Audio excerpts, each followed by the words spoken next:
जय मसीह की। आज हम देखेंगे लूका रचित सुसमाचार और उसका 6वां अध्याय। और इस अध्याय में हम पढ़ेंगे सब्बत का प्रभु, सूखे हाथ वाले मनुष्य को चंगा करना और 12 प्रेरितों की नियुक्ति की आज भी रहा। और साथ साथ हम देखेंगे शिक्षा देना और चंगा करना और आशीष और शोक वचन भी आज के अध्याय में हम देखेंगे। शत्रुओं से प्रेम और साथ ही हम देखेंगे दोष ने लगाओ। और इस अध्याय के अंत में हम देखेंगे जैसा पेड़ वैसा फल और घर बनाने वाले 2 मनुष्य। तो आइए शुरू करते हैं लूका रचित सुसमाचार और उसका 6वां अध्याय। और इसकी शुरुआत होती है सब्बत के प्रभु से। फिर सब्बत के दिन वह खेत में से होकर जा रहा था और उसके चेले बाल तोड़ तोड़ कर हाथों से मल मल कर खाते जा रहे थे। फिर क्या हुआ कि सब्बत के दिन है, वो यीशु मसीह जी है, वो अपने चेलों के साथ किसी खेत से जा रहे थे और वहां पर जो फसल लगी थी उसकी बालें तोड़ तोड़ कर उसके चेले हैं वो खाते जा रहे थे। तो फरीसियों में से कुछ कहने लगे, फरीसी भी यीशु मसीह के साथ थे, उनके चेलों के साथ भी थे। फरीसी ऐसा नहीं कर रहे थे, लेकिन जब फरीसियों ने देखा कि यीशु मसीह के चेले हैं वो बालें तोड़ तोड़ कर मरोड़ मरोड़ कर खा रहे हैं तो उनको अजीब लगा और वो कहने लगे, फरीसी कहने लगे, तुम वह काम क्यों करते हो जो सब्बत के दिन करना उचित नहीं है। तो फरीसियों ने पूछा, भाई कई बार हमने नोटिस किया, भाई तुम हमेशा वो काम करते हो जो कि सब्बत के दिन करना सही नहीं है और ये रूल एंड रेगुलेशन के खिलाफ है, जैसा कि मूसा ने कहा है, और ऐसा करना सब्बत के दिन उचित नहीं है। तो तुम ये क्यों कर रहे हो, क्यों खेत में से बाल तोड़कर खा रहे हो। यीशु ने उनको उत्तर दिया।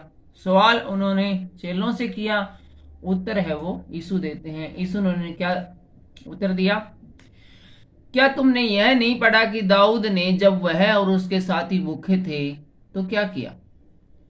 तो यीशु मसीह बोला, भाई मैं देता हूं तेरे को सवाल का जवाब, मेरे को ये दे, जब दाऊद और उसके साथी भूखे थे तो दाऊद ने क्या किया था।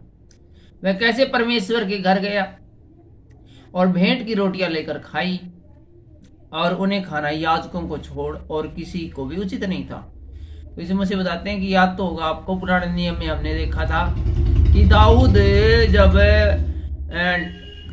एक घर से दूसरे घर, एक नगर से दूसरे नगर जब अपनी जान बचाने के लिए छुपता हुआ फिर रहा था तो उसने किस प्रकार से एक याजक के घर में शरण ली और जो चर्च में रखी हुई रोटियां खाई थी, जो कि याजक के अलावा और किसी को खानी भी उचित नहीं है, और अपने साथियों को भी दी।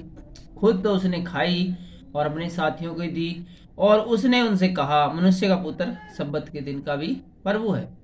तो तुम मान लो, जान लो कि ये जो नियम, ये जो कायदे कानून है ना, ये मनुष्य के ऊपर लागू होते हैं। और यहाँ पर जो खड़ा है वो सब्बत के दिन से भी बड़ा है और जो यहाँ खड़ा है वो दाऊद से भी बड़ा है। आगे हम देखते हैं 6ठी आयत में लिखा है सूखे हाथ वाले मनुष्य को चंगा करने वाले के बारे में। ऐसा हुआ कि किसी और सब्बत के दिन वह आराधनालय में जाकर उपदेश करने लगा। उसके बाद एक और सब्बत के दिन यीशु मसीह है किसी चर्च में जाकर है वो प्रचार प्रसार करने लगे। और वहां एक मनुष्य जिसका दाहिना हाथ सूखा था, और वहां पर एक ऐसा आदमी भी था जिसका दाहिना हाथ है वो सूख गया था। शास्त्री और फरीसी उस पर दोष लगाने का अवसर पाने की ताक में थे कि देखे वह सब्बत के दिन चंगा करता है कि नहीं। जानबूझ के उन शास्त्री फरीसियों ने उस सूखे हाथ वाले को यीशु मसीह के पास खड़ा कर दिया और देखते हैं बोला, भाई आज इसने वो सब्बत के दिन ठीक करेगा नहीं, और वो घात लगाकर उनकी जानबूझ कर शास्त्रीय फरीसियों ने सोची समझी चाल के अंतर्गत उस व्यक्ति को यीशु मसीह के पास खड़ा किया, ये देखने के लिए कि ये इसको ठीक करता है नहीं। परंतु वह उसके विचार जानता था। यीशु मसीह को इस बात का पता था कि ये जानबूझकर ये इन्होंने सूखे हाथ वाले को मेरे पास खड़ा किया है ताकि मैं कोई एक्शन लूं और उसका रिएक्शन ये मुझ पे दिखाए, और वो यदि मैं कुछ इसको ठीक करूं वगैरह करूं, इसका भला करूं, तो मुझ पे दोष लगाए। इस बात को यीशु मसीह जानता था, इसलिए उसने सूखे हाथ वाले मनुष्य से कहा, इसलिए ये यीशु मसीह ने सूखे हाथ वाले से कहा, क्या कहा वो देखेंगे। नहीं, यीशु मसीह डरते नहीं थे किसी से भी, एकदम निडर दिलदार, किसी से कोई नहीं डरना। आजकल डर जाते हैं, वो कोई पास्टर और बोले यार वहां नहीं जाएंगे, वहां पर वो लोग होंगे, वहां पर हमारा विरोध होगा, वहां पर जाएंगे तो ये होगा। लेकिन यीशु मसीह जो जब प्रचार प्रसार करते थे तो सारे उनके विरोधियों की एक पूरी पलटन उनके साथ होती थी। यीशु ने उस सूखे हाथ वाले से कहा, उठ, बीच में खड़ा हो। वह उठ खड़ा हुआ। यीशु ने उससे कहा, मैं तुमसे पूछता हूं कि सब्बत के दिन क्या उचित है, भला करना या बुरा करना, प्राण को बचाना या नाश करना। तब उसने चारों ओर उन सभी को देखकर उस मनुष्य से कहा, अपना हाथ बढ़ा। उसने ऐसा ही किया और उसका हाथ फिर चंगा हो गया। तो इस मसीह ने जब उस आदमी से कहा कि भाई भला करना ठीक है, गलत करना ठीक है, कि अच्छाई करना ठीक है, बुराई करना ठीक है सब्बत के दिन, और किसी ने कोई जवाब नहीं दिया, तो यीशु मसीह ने उस आदमी से कहा कि तू अपना हाथ आगे बढ़ा, और उसने ऐसे ही किया और उसका हाथ फिर चंगा हो गया। परंतु वे आपस से बाहर होकर आपस में विवाद करने लगे कि हम यीशु के साथ क्या करें। लेकिन शास्त्री फरीसी थे, उनको गुस्सा तो बहुत आया, लेकिन वे कोई तुरंत एक्शन न ले सके यीशु मसीह के ऊपर, क्योंकि यीशु मसीह ने सवाल ही ऐसा कर दिया था कि बताओ कि तुम अच्छा करना अच्छा है या फिर बुरा करना अच्छा है सब्बत के दिन। आगे हम 12वीं आयत में देखते हैं 12 प्रेरितों की नियुक्ति। उन दिनों में वह पहाड़ पर प्रार्थना करने गया और परमेश्वर से प्रार्थना करने में सारी रात बिताई। उन दिनों में फिर यीशु मसीह एक पहाड़ पर चले गए और पूरी की पूरी रात है वो प्रार्थना करते रहे।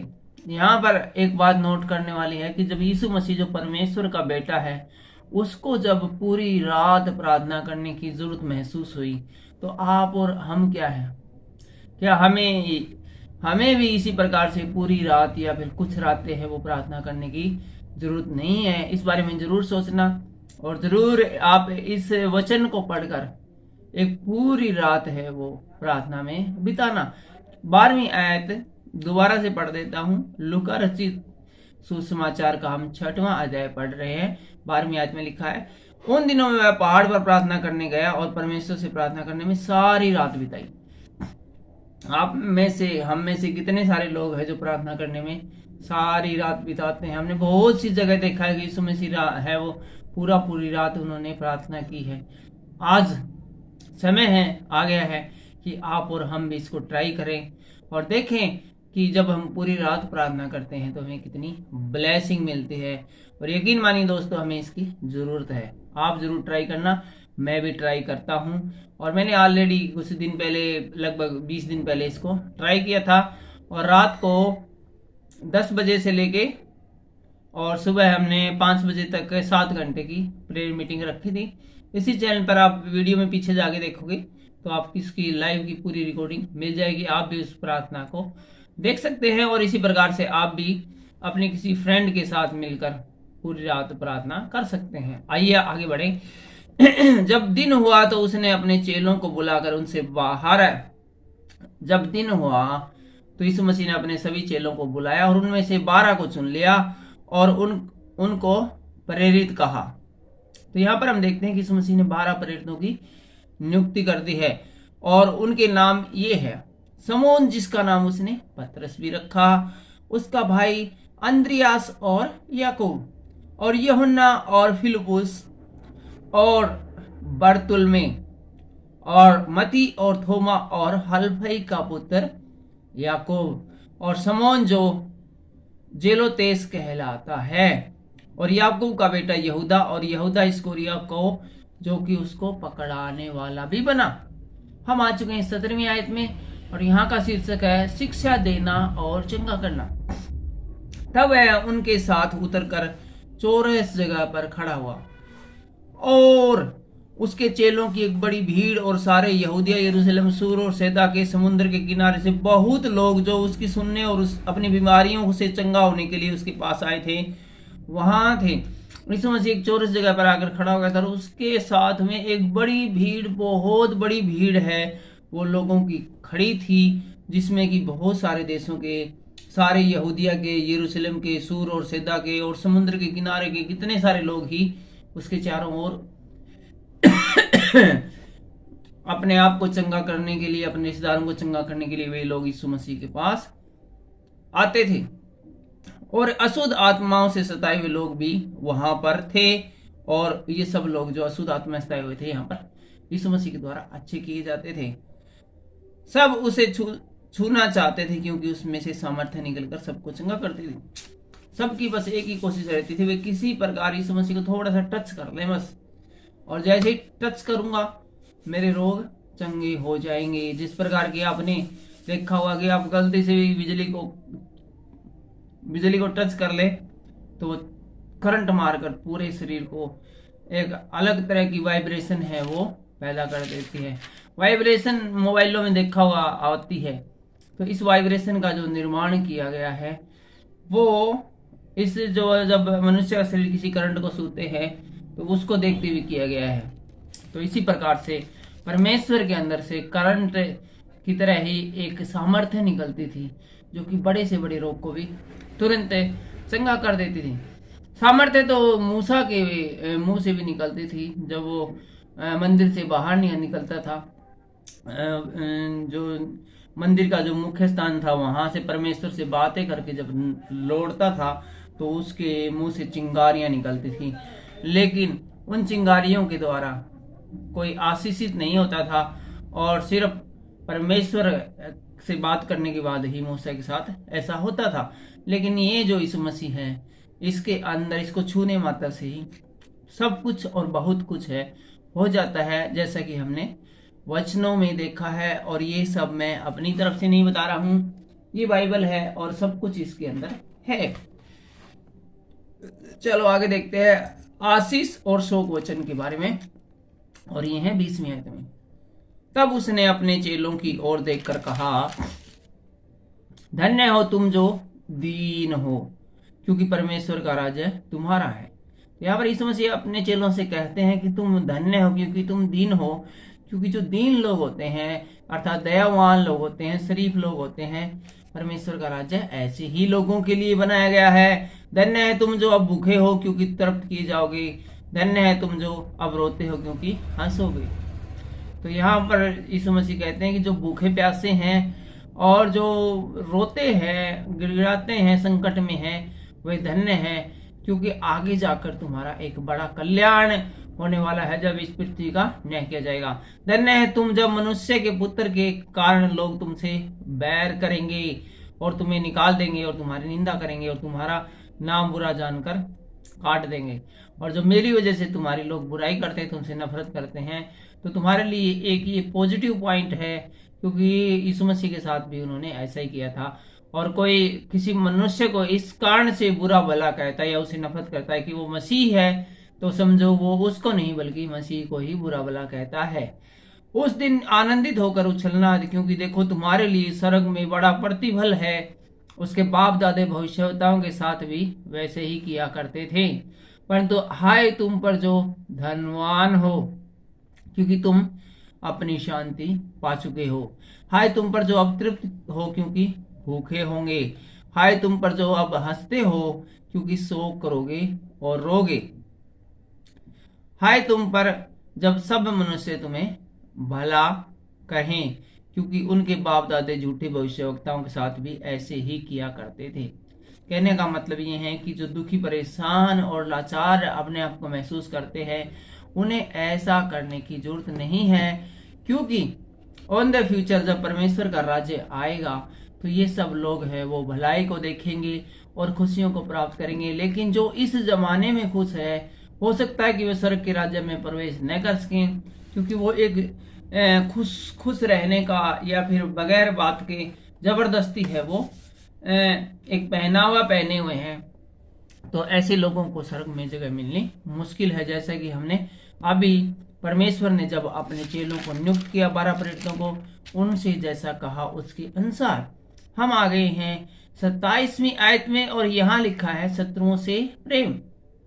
परंतु मैं तुम सुनने वालों से कहता हूं, यीशु मसीह कहते हैं परंतु मैं तुम सुनने वालों से, हमें सुनने वाले बनना है। सुनने वाले बनना है परमेश्वर क्या कहता है इसको सुनना है, ये नहीं कि परमेश्वर बोल रहा है और हमारा ध्यान कहीं और है। इसलिए हमें सुनने वाले बनना है। जब हम परमेश्वर की आवाज सुनने वाले बनते हैं, तो जब हम बोलते हैं तो परमेश्वर की हमारी आवाज सुनता है, और जब परमेश्वर हमारी आवाज सुनेगा तभी तो हमारी प्रार्थनाएं हैं वो उसके कानों तक, उसके भावनों में पहुंचेगी, और हमें वो सारी आशीष और बरकतें जिसकी हमें जरूरत है मिलेगी। मैं तुमसे कहता हूं कि अपने शत्रुओं से प्रेम रखो। यहाँ पर एक बात की जाती है कि अपने शत्रुओं से प्रेम रखो, और तुमसे बैर करे उसका भला करो, और जो तुमसे बैर करता है उसका भला करो। जो तुम्हें श्राप दे उसको आशीष दो, और जो तुम्हारा अपमान करे उसके लिए प्रार्थना करो। जो तेरे एक गाल पर थप्पड़ मारे उसकी और दूसरा भी फेर दो, और जो तेरे दोहरे छीन ले, जो तेरी दोहर छीन ले उसको कुर्ता भी लेने से न रोको। जो कोई तुझसे मांगे उसे दे, और जो तेरी वस्तु छीन ले उससे न मांग। जैसा तुम चाहते हो कि लोग तुम्हारे साथ करें, तुम भी उनके साथ वैसा ही किया करो।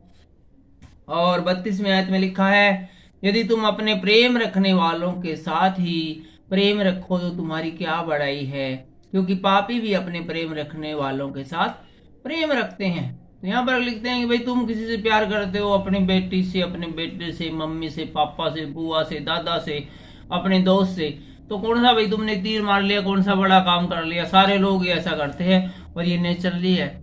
मजा तो तब है ना जब तुम अपने शत्रुओं से प्रेम रखो। और 35वीं आयत में लिखा है, वरन अपने शत्रुओं से प्रेम रखो और भलाई करो, और फिर पाने की आशा न रखकर उधार दो। इस मसीह कहते हैं कि प्रेम रखो, अपने शत्रुओं से प्रेम रखो, और इस आशा से किसी को उधार मत दो कि हमें वापस मिलेगा। और ये बात याद रखो कि ये जरूरी नहीं कि जिन लोगों की हम हेल्प करते हैं पलट कर वो हमारी हेल्प करें। ऐसा आपने भी बहुत सी बार देखा होगा कि हम किसी का बहुत भला करते हैं, लेकिन जब हमें उसी आदमी से काम पड़ता है तो वो हमारा भला नहीं कर पाता है, तो हम उससे इस बात के कारण बुरा मान जाते हैं। एक बात ये प्रैक्टिकल है और ये मैंने आजमाई हुई है कि ये जरूरी नहीं है कि हम जिन लोगों की हेल्प करते हैं मुसीबत के टाइम वो हमारी हेल्प करते, वो हमारी हेल्प नहीं कर पाते हैं, क्योंकि हो सकता है कि वो इस चीज के लिए सही व्यक्ति नहीं हो या सामर्थ्यवान ना हो, लेकिन दूसरे लोग हमारी हेल्प करते हैं। इसलिए ये सोचकर कि जिन लोगों की हमने हेल्प की है वो हमारी हेल्प करेंगे, तो बिल्कुल ऐसा मत सोचना। कोई न कोई तो हमारी हेल्प करने आ ही जाएगा। परमेश्वर किसी न किसी को तो भेजेगा ही, लेकिन हमारा काम अवश्य बनेगा। और तुम परम प्रधान के शैतान ठहरोगे। शत्रुओं से प्रेम रखो और भलाई करो, और फिर पाने की आशा न रखकर उधार दो, और तुम्हारे लिए बड़ा फल होगा। यदि इस प्रकार से तुम सोच कर किसी को दोगे कि वापस मिले ना मिले, ठीक है बेचारे की अपन ने हेल्प कर दी, तो हमारे लिए एक बड़ा प्रतिफल होगा, और तुम परम प्रधान की संतान ठहरोगे।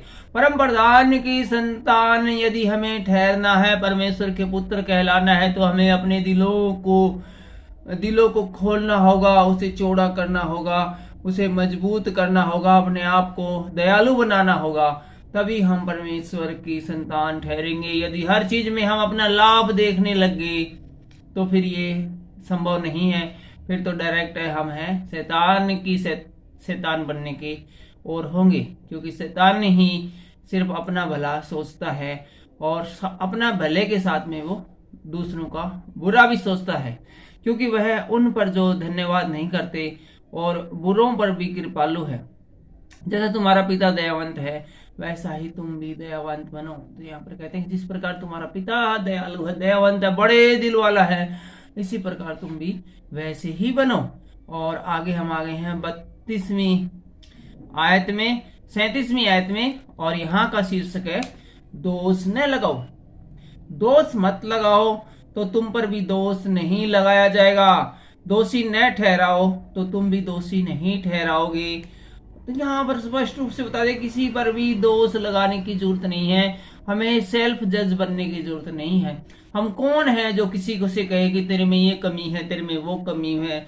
हम क्यों किसी को कमी बताएं, हमें अपने आप को सुधार ले, हमारे लिए यही बड़ी बात है। और सबसे बड़ी बात, परमेश्वर कहते हैं कि दोष न लगाओ तो तुम पर भी नहीं लगाया जाएगा। यदि हम आज किसी पर दोष नहीं लगाते हैं तो ऑन द फ्यूचर जब इस पृथ्वी का न्याय किया जाएगा तो हम पर भी दोष नहीं लगाया जाएगा, बल्कि जो हमने अपराध किए हैं उनको ढांप दिया जाएगा।